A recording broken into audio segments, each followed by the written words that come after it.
이번 14부 영상은 12, 13부에서 이어지는 내용이라서 못 보신 분들은 이전 영상을 먼저 보고 오시길 바랍니다. 여러분, 사과 좋아하십니까? 보통은 대부분 씨를 빼고 드시는데 귀찮다고 그냥 씨까지 다 드시는 분들도 있죠. 사과 씨에는 여러 문제가 있지만 계실증이 있는 분들은 특히 주의해야 하는데 계실염 발생 가능성 때문입니다. 계실증 환자에게는 씨앗 같은 작은 음식이 장 내벽의 주머니인 계실에 끼어 염증을 일으킬 수 있기 때문입니다. 관련 기사를 보면 식이섬유 섭취가 너무 적으면 대장에 계실이 생길 수 있다. 이건 틀린 말입니다. 이건 12부, 13부에서 자세히 말씀드렸죠. 그런데 이 말만 빼면 거의 다 정확했어요.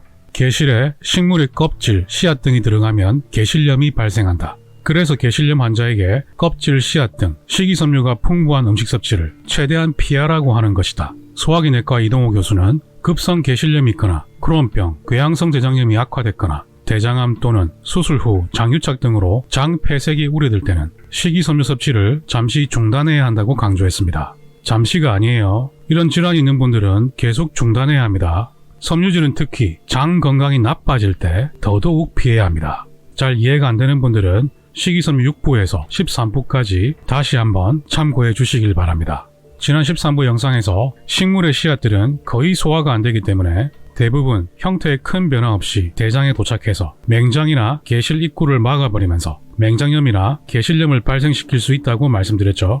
원래 맹장이나 계실 같은 주머니에는 씨앗들이 많이 끼어 들어갑니다. 여기서 프랑스 연구팀의 아주 흥미로운 연구를 보면 고기 단백질의 소장 내 소화율은 무려 96%에 달하는데요. 즉 고기는 소장에서 다 흡수되어 다 사라진다는 뜻입니다.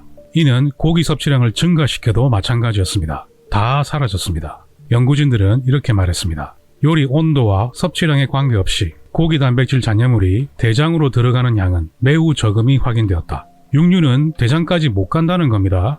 남은 4, 5% 도달하는 것조차 육류 자체가 아닌 주로 내인성 단백질이었고 이건 장 분비물과 점액, 소화효소, 체내 분비물이 대부분이었다는 겁니다. 형체 없이 사라지는 거예요. 즉, 육류 위주의 식사를 하면 대장 내 음식 찌꺼기가 크게 감소하지만 식이섬유가 풍부한 식사를 하면 대장 내 음식 찌꺼기가 크게 증가한다는 뜻입니다. 만약 식물성 음식을 전혀 먹지 않는다면 폐기할 것도 없으니까 대장에는 음식 찌꺼기가 거의 없겠죠. 사자나 호랑이는 변을 자주 봅니까? 동물원 벵갈 호랑이 연구에서는 배변은 전체 행동 중 0.22%에 불과하면서 매우 적은 빈도로 관찰되었습니다. 거의 배변 활동은 없다는 거죠. 호랑이는 대개 일주일에 한 번 정도 대변을 보는 것으로 알려져 있습니다. 반면에 초식 동물인 코끼리는 매일 200kg를 먹고 100kg의 대변을 만들어내는데 먹는 양의 약 50%가 변으로 나온다는 거죠. 코끼리 대변알을 자세히 보면 풀이 형태 그대로 보이죠. 인간은 전혀 못하지만 풀을 어느 정도 소화시킬 수 있는 초식 동물이라도 이렇게 코끼리 대변은 그야말로 식이섬유 덩어리입니다. 전혀 소화되지 않은 섬유질이 그냥 그대로 나오는 겁니다. 대표적인 초식 동물인 소도 하루 9회에서 15회 정도 대변을 본다고 하는데요. 거의 한두 시간마다 한 번씩 변을 본다고 합니다. 배변량은 하루 무려 30에서 40kg 정도 된다고 하는데 일부 연구에서는 하루 62kg까지 보고되고 있습니다. 정말 엄청난 양이죠. Okay, so what happens when you eat only meat? This woman feeds her show cats an all-meat diet. Oh, I do raw meat. Add little chicken hearts on top. He loves the hearts. She brags that one of the benefits of this is that there is considerably less poop to deal with.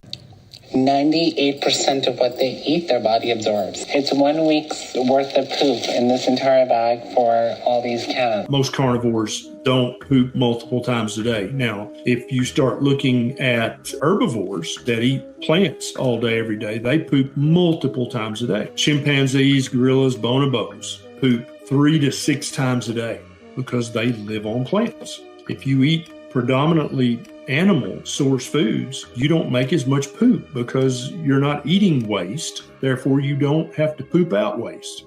이제 이 그림이 훨씬 잘 이해되시죠? 코끼리 같은 초식 동물은 어느 정도 가능하지만 인간은 섬유질 셀룰로스를 아예 분해시키지 못합니다. 이걸 꼭 기억해야 합니다.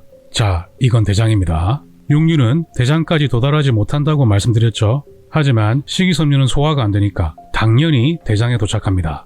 특히 식이섬유가 많은 채소와 과일, 현미기리 등 통곡물, 콩과 씨앗들은 거의 형태에 큰 변화 없이 대장에 도착해서 대장 내부를 이동하게 됩니다. 그러다 게실에 콩이나 곡물 껍질, 씨앗 등이 끼어서 입구를 막아버리면 게실염이 발생할 수 있는 겁니다. 여기에 육류는 아예 없습니다. 육류는 이미 소장에서 다 흡수되어서 대장까지 오지 못한다니까요. 이번에도 상당히 흥미로운 논문인데요. 논문 제목은 맹장의 씨앗입니다. 과일 넘치는 탐험이라고 제목부터 상당히 의미심장하지 않습니까? 이 표본은 씨앗으로 막혀 맹장염이 발생해서 맹장 절제술을 한 표본인데요. 맹장 내부에 뭔가 동그란 물체가 보이죠? 이건 토마토 씨앗이었습니다. 이 표본에서는 키위 씨앗이 나왔고 여기에서는 블랙베리 씨앗이 나왔습니다. 이거 다 수술로 맹장 절제한 표본입니다. 이런 게 맹장 안으로 들어간다는 겁니다. 여기에 소고기가 들어가요? 돼지고기가 들어가요? 안 들어갑니다. 이 표본에서는 작은 알갱이 곡식인 조기장이 보였고 여기서는 참깨였습니다. 그리고 이 표본에서는 딸기, 크랜베리 씨앗이 나왔고 이 표본에서는 아마씨, 양귀비씨, 사과씨가 나왔습니다. 정말 종류별로 많이 들어가죠. 이건 게실염으로 게실 절제술을 한 표본인데요. 이건 블루베리 씨였습니다. 이 표본은 대장암이 발생한 궤양 부위에서 나왔는데요. 파파야 씨였습니다. 이 사진은 야생 동물들의 대변인데요. 대변 내부에 이렇게 씨앗이 그대로 보이죠. 역시 대변 내부에 소화가 전혀 안 돼서 형태 그대로 나온 초금 모피 같은 것도 보이죠. 원래 씨앗들은 소화가 거의 안 돼서 거의 99.9% 형태 그대로 변으로 배출됩니다. 애초에 그렇게 설계된 겁니다. 식물들이 과일 등 씨앗을 통해서 씨앗을 먹은 동물의 대변을 통해 그대로 나와서 여러 곳에 널리 퍼지도록 설계된 겁니다. 동물은 대변을 보고 식물의 씨앗을 땅의 많은 곳에 뿌릴 수 있게 되고 거기서 다시 식물은 재탄생하게 되는 겁니다. 자연이 놀랍고 신비로운 순환의 모습이죠. 즉 씨앗은 소화되지 않도록 설계되었다는 겁니다. 그러니 마지막 관문인 대장에 도착해서 맹장이나 게실에 끼어들어 출구를 막아버리면 맹장염, 게실염이 발생할 수 있는 겁니다. 하지만 계란, 생선, 고기, 버터, 치즈는 절대 맹장과 게실을 막을 수 없습니다. 이걸 우리는 반드시 기억해야 합니다. 그래야 자칭 전문가들에게 속지 않습니다. 이 사람은 켄트 카니보 유튜브 채널을 운영하는 리 코포스라는 사람인데요. 궤양성 대장염으로 7년 전 대장 절제술을 받은 사람입니다. 7부에서 자세히 소개드렸죠. 그는 이렇게 말합니다. 여러분은 변에서 고기를 본 적 있습니까? 이 사람은 대장 주머니를 달고 있기 때문에 눈으로 직접 볼 수 있는 사람입니다. 모든 육류는 위산에 완전히 녹아서 물처럼 됩니다. 형체가 없어요. 물론 이 말도 맞지만 위산과 소장에서의 소화작용과 함께 모두 흡수되는 겁니다. 하지만 옥수수, 당근, 완두콩 같은 걸 삼키면 원래 모습 그대로 변으로 나옵니다. 그렇습니다. 이 사람은 대장 주머니에 이런 것들이 바로 나오니까 확실히 아는 겁니다. 여러분들도 이런 경험 다 있으시죠? 대변에 음식이 그대로 나온 경험 말입니다. 이 질문 되게 귀엽지 않습니까? 부추 먹고 대변에 부추 나오면 안 맞나요?